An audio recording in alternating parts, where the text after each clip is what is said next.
When I was a kid, I loved playing video games, but I was too young and didn't know how to read. Problem is, a lot of games can be hard as shit if you don't know how to read. I think as an illiterate 4-year-old, that made games with lots of reading way more enticing than the games I could actually play. While my brothers were at school, I begged my mom to start up a game on our old PC so I could struggle to play it, and every now and then I'd stumble onto a game's map maker. This was a gold mine for making my little kid brain explode. It made me feel like I was making my own original games. One of the first games I remember doing this on is Jetpack. I'd just start slapping keys on the keyboard until the little editor popped up and bam!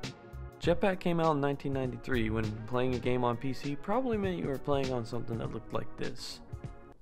A computer. The off-white tower of pure joy. Pop in a floppy disk and now you're cooking. Replaying Jetpack now, it's a pretty straightforward game. You collect all the green things while dodging enemies and keeping yourself from getting obliterated. Once you collect everything, the door opens for the next level.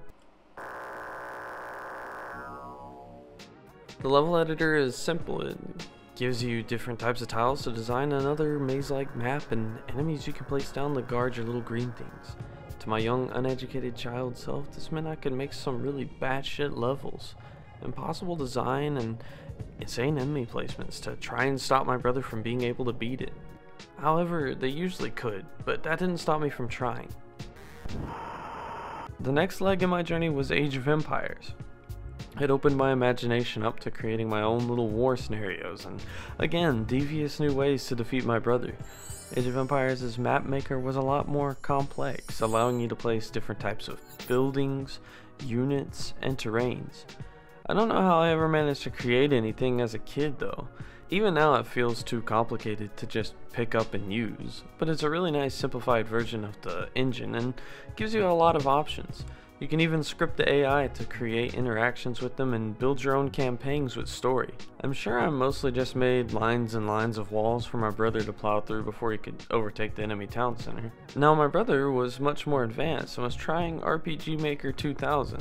You may have heard of RPG Maker before. There's a few hits that have come out like Amori or Yume Nikki, and they were both made using RPG Maker.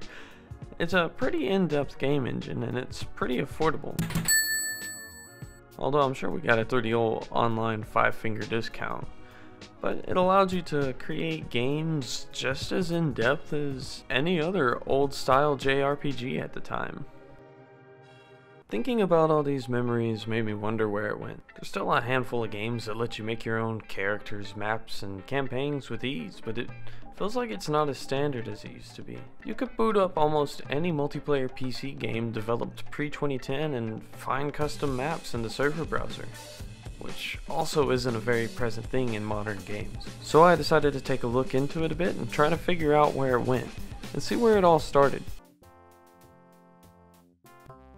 While it wasn't the first game to have a presence in the modding community, Wolfenstein was a phenomenon amongst gamers of the time. It wasn't the first FPS, but it was the most successful of its time, and the modding community cracked wide open when a person named Bill Kirby reverse engineered the game to be able to create their own level editors.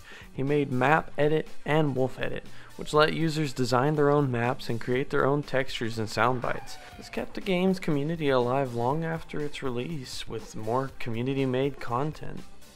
Who needs church anymore when you can get it all from Super 3D Noah's Ark? Well, I guess I don't need this. Co-founders of id Software, John Carmack and John Romero, along with the rest of the dev team, saw the rise in popularity and sales of Wolfenstein from people making custom levels and decided to make it a staple on their next release, Doom. Doom introduced the .wad file type, where's all the data, for people to upload and quickly add new maps to Doom, and in some cases even completely changed the game to be a new experience. People added to the story or even completely converted Doom into a new game. Even the most recent re-release of Doom has an add-on option that gives you access to a list of all these types of conversions and overhauls. And you can even still find new level packs for Doom to this day, made by a dedicated fan base that make the game look and feel like a new release. I don't think it's an absolute necessity to have a level editor. Game devs often put out the exact experience they wanted you to have, but in a time where games are being crunched and rushed out with one big battle royale map or a handful of multiplayer maps, I think letting the community bring more content to the game could expand its lifespan, increase sales, and modders aren't asking for any compensation. So why take that away? I did a little digging and found a lot of fingers pointing towards one thing in particular.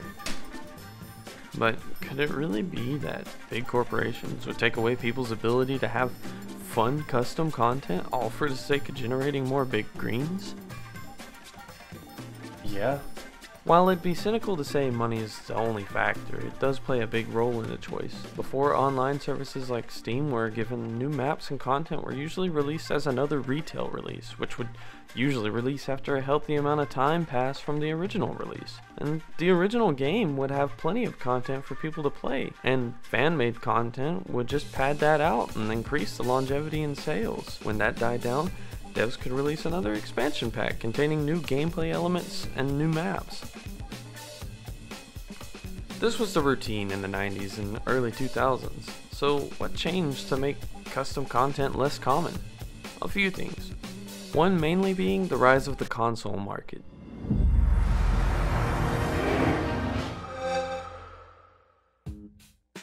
It's a lot harder to make sure a game runs well on a console and utilizes all of its hardware to its fullest potential. Console releases are also often limited by the file sizes, being a main reason that Minecraft initially had maps of fixed sizes on its 360 and PS3 release. Custom content was also more difficult to deliver without developer-provided tools. Map editors are basically a simpler version of the game's engine with tools that make changing out assets or scripting events more accessible to the average user. Console games can still be modded and changed through the use of a PC, but that isn't nearly as accessible or easy as modding games on PC. When map editors were provided, they costed a pretty good amount of money and time to develop, with the chance that may not even get very much use by players. And this didn't stop some developers like Bungie from taking that extra step, but it certainly didn't encourage other developers and publishers to do it too. Unfortunately, console players are stuck with what the developer provides, and once the bigwigs in charge found out about that, we got a surprise in the mail. Bills. Since free custom content isn't readily available on the console market, it's a lot easier to sell players on small content packs released throughout the life cycle of the game. These packs are the original season passes, before they decided to give maps away for free in exchange for you paying for bright shiny new skins. This is great. The new presence of things like the PlayStation Store or the Xbox Live Marketplace allowed developers to deliver new maps in the form of paid downloadable content. DLC provided a tested and approved way for new maps, modes, and knickknacks to get downloaded straight to you. It was so successful they even started offering season passes, which was pretty much like a pre-order for the content before it's released. This looks good. The problem is that developers soon figured out that console players didn't have much of a choice for new game content and would almost certainly buy a DLC if they were enjoying the game enough. And with pre-orders and the sales of season passes, they could see that people were willing to pay for content they haven't seen yet, meaning they can purposefully not include content in the final release to release it later as DLC and get a little extra profit. Thankfully, we've moved away from that beast and we've replaced it with a new one. Avoiding mods altogether can save the devs on extra costs and help them maintain control over the game's performance and feel, while also delivering on a certain type of experience for their players. It also helps them control the pacing of the game and the rate at which everyone ranks up, which can help them sell these fun little guys.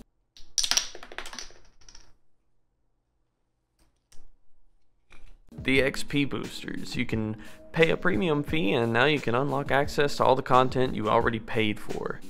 This mostly preys on people with jobs who don't have the time to sink into the game and kids that are getting bullied in high school. On top of that, battle passes have taken the season pass's throne. While they're basically the same thing, I think of Fortnite's battle pass model as the new standard most devs are using. You pay about $10 and as you rank up you get to unlock a few cosmetics and double XP tokens in between a few weapon or hero unlocks. Wow! The hero shooter. In my opinion, I feel like this genre has really allowed for devs to get creative with character designs, partly because they have to make new desirable skins for the passes, but also because they can focus on one character model and not worry about things like hats clipping through certain eyewear and other janky things that might come from a character customizer letting you mix and match clothing items. However, that's also really stifled player creativity. You can't have a character that looks truly unique anymore. And most players are just going to be using whatever the newest hero skin in the past is. It's green. Call me cynical, but I do think games used to feel more robust before the gameplay loop became a play a match, flash of light, simulation. Oh. It felt like the devs used to be able to focus on providing good fun game modes and gameplay while leaving all the fun wacky customization to the community. There's nothing like the feeling of going through the server browser and flopping into a level that looks nothing like the rest of the game. Or even just finding servers where people have made social hubs within game lobbies, completely changing the original purpose or goal of the game. There's still a batch of games that allow for custom content. Most of them PC games that aren't just friendly to mods, but even utilize things like Steam Workshop to make installing them a breeze. These games are pulling the weight for custom content. The console releases of Fallout 4 and Skyrim have access to the Bethesda Workshop, but there's usually a premium charge to using these mods, with the original creators of them only being compensated a percentage of the money generated. With this being the case for most games, either providing custom content through a paywall or not providing it at all, it's really stifling the modding community as a whole. Which isn't to say modding is dead. I mean, modders practically made Cyberpunk 2077 playable within months after its release. But devs haven't been making it easier on them to create custom content, and when it takes that much more work, why even work so hard to try and fix a broken game that isn't doing anything to make it easier for you? And that's where the bright side to all of this really comes out. With plenty of game dev tools like Unity or Unreal being completely free or really affordable, and with talented modders having fewer games to call home, it's caused an explosion in the indie game market by encouraging talented modders to put their efforts into making all new games rather than helping another big company make content for theirs. And while it's kinda sad that I can't play some of my favorite modern games and get a stream of fun, original, community-driven content, it's nice to know that many people have been able to find their own success with their own games, giving new, original experiences for people to play.